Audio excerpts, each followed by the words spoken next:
मधनही काही प्रश्न आहेत. अरे वा.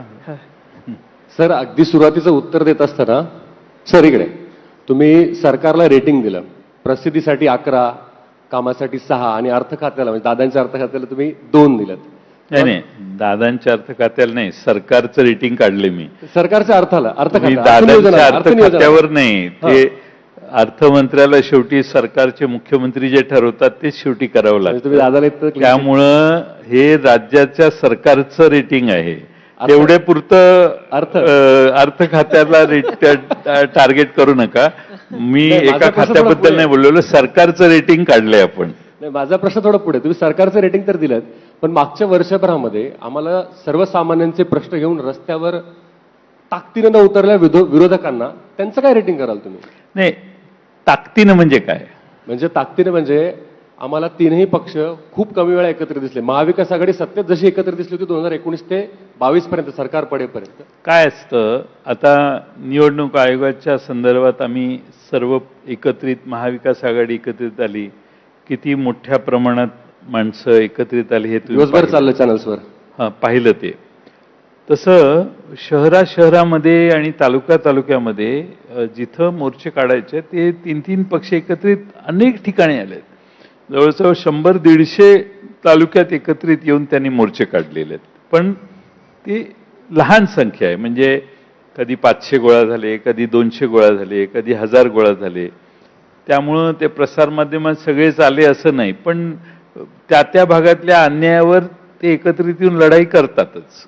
पण असं पण आता मेजर मोठी लोक जी आहेत, ती मोठी लोक बरीच पलीकडे गेल्यामुळं ही सामान्य कार्यकर्ते आहेत की जे तालुक्याला एकत्रित येऊन विरोध करतात. त्यांचं म्हणणं असं असावं की जनहिताचे मोठे मुद्दे म्हणजे जिथे सरकारचं फेल्युअर आहे असं आपल्याला वाटतं, तिथं फक्त निवडणूक हा विषय किंवा हा कार्यक्रम दूर ठेवला तर ताकदीनं विरोधकांनी एखादा मुद्दा लावून धरला, त्यामुळे जनतेचं काहीतरी हित साध्य झालं, सरकारला गिव्ह इन करावं लागलं, असे काहीच आपण एका वर्षात बघितलं नाही. नाही, अहो, कर्जमाफी हा मुद्दा किती लावून धरला. उद्या सकाळी पण पायऱ्यांवर तोच कदाचित मुद्दा असेल.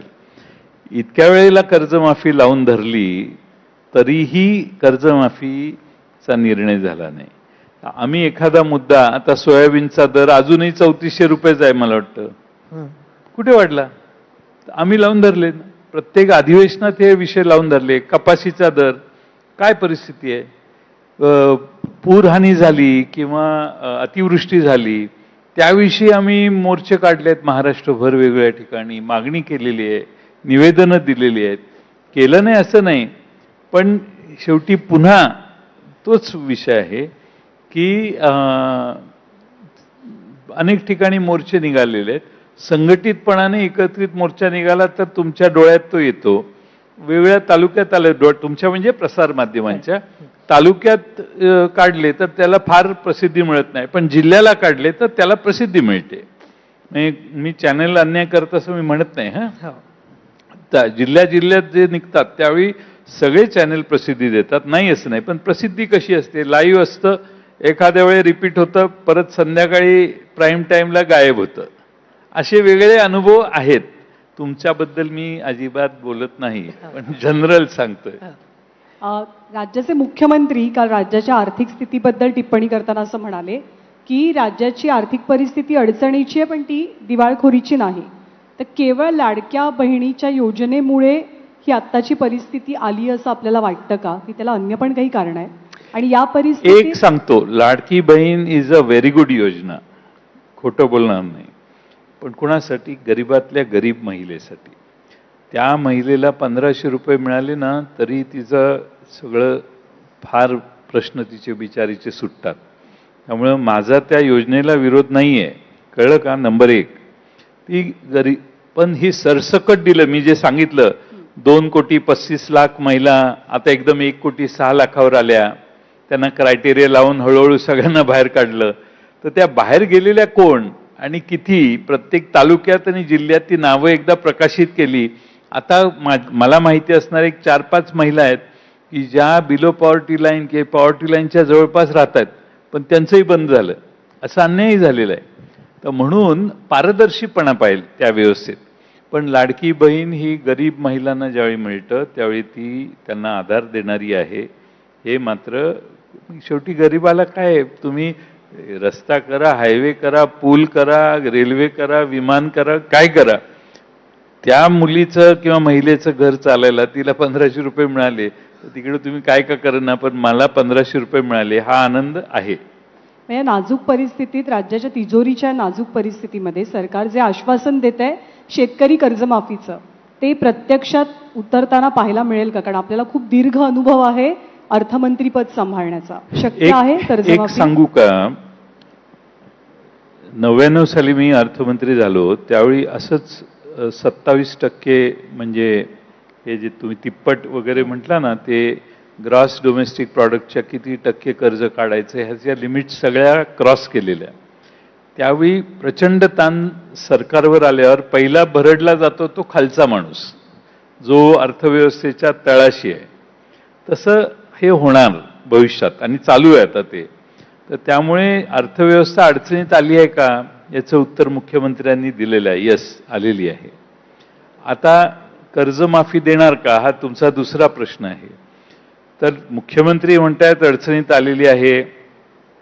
आता माझं दुसरं एक ओपिनियन आहे की ही चटक लागली राज्यकर्त्यांना की इलेक्शनच्या आधी घोषणा करायची आणि पैसे वाटायचे. मला पुढच्या लोकसभेच्या आधी मोदी साहेबांनीच हा निर्णय घेतला आणि देशातल्या महिलांना काही पैसे वाटप केलं तर मला आश्चर्य वाटणार नाही. कारण तोपर्यंत बाय 2029 हा ट्रेंड तयार होईल देशात. आणि आणखीन 2-3 राज्यांच्या निवडणुका आहेत, तिथं सत्तारूढ पक्ष मग इकडचा का तिकडचा हे, पण ह्या अनफॉर्च्युनेटली ट्रेंड पडला की बिहारपासून की उद्या तामिळनाडूच्या निवडणुका आल्या, तिथले राज्यकर्ते म्हणणार त्याला पैसे देऊन टाका. त्यामुळे कन्झम्पशनवर पैसे ज्यावेळी जातात त्यावेळी अर्थव्यवस्थेवर प्रचंड ताण येतो. आणि तो ताण आला की ह्या आता मी तुम्हाला मगाशी सांगितलं ना की किती 1,78,000 कोटी रुपये खिशात नसताना सरकारने आजही पुरवणी मागण्या 75,286 कोटीच्या मांडल्या. याचा अर्थ काय माहितीये का की 75,000, 57,000 आणि 45,000 या म्हणजे 45,000चं रेव्हेन्यू डिफिजिट, 57,000ची सप्लिमेंटरी जुलैला आणि आत्ता 75,000. आणि मार्चला पुन्हा ज्यावेळी अधिवेशन होईल यांनी अजून एक 25,000 कोटीची सप्लिमेंटरी मांडली तरी आपण 2 लाख कोटी रुपयाच्या डिफिसिटमध्ये जाऊ. मग नवीन अर्थसंकल्प ज्यावेळी अर्थमंत्री मांडणार त्यावेळी तो 30,000 कोटी डिफिसिटचा मांडतील. उदाहरण सांगितलं मी. म्हणजे काय, तर 1,78,000 कोटी रुपयातले फक्त 30,000 कोटीच ऍड्रेस झाले. वरचे 1,70,000 कोटी, 1,50,000 कोटी रुपये अनआन्सर्ड आहेत, तसेच पुढे गेले. निवड खर्च पुढे ढकल नाही. ही प्रक्रियेत सरकार त्या विषय सायकलमध्ये आता अडकलेलं आहे. त्यामुळे घोषणा प्रचंड होतील, प्रकल्पही मोठे मोठे अनाऊन्स होतील, पण ते पूर्ण होण्याची ॲबिलिटी आपली कमी कमी कमी होत जाईल. आणि ज्यावेळी हे सरकार पुन्हा निवडणुकीला सामोरं जाईल त्यावेळी या अर्धवट कामांचा प्रचंड डोंगर उभा राहील. दुसऱ्या बाजूने पेमेंट नसणाऱ्या कॉन्ट्रॅक्टरांची संख्या प्रचंड वाढेल. तिसऱ्या बाजूने अनसॅटिस्फाईड वोटर समाजात प्रचंड वाढेल. आणि मग त्यावेळी पुन्हा काहीतरी कर्जमाफीसारखी योजना येईल. त्यावेळी पुन्हा एक सेन्स ऑफ एक गुड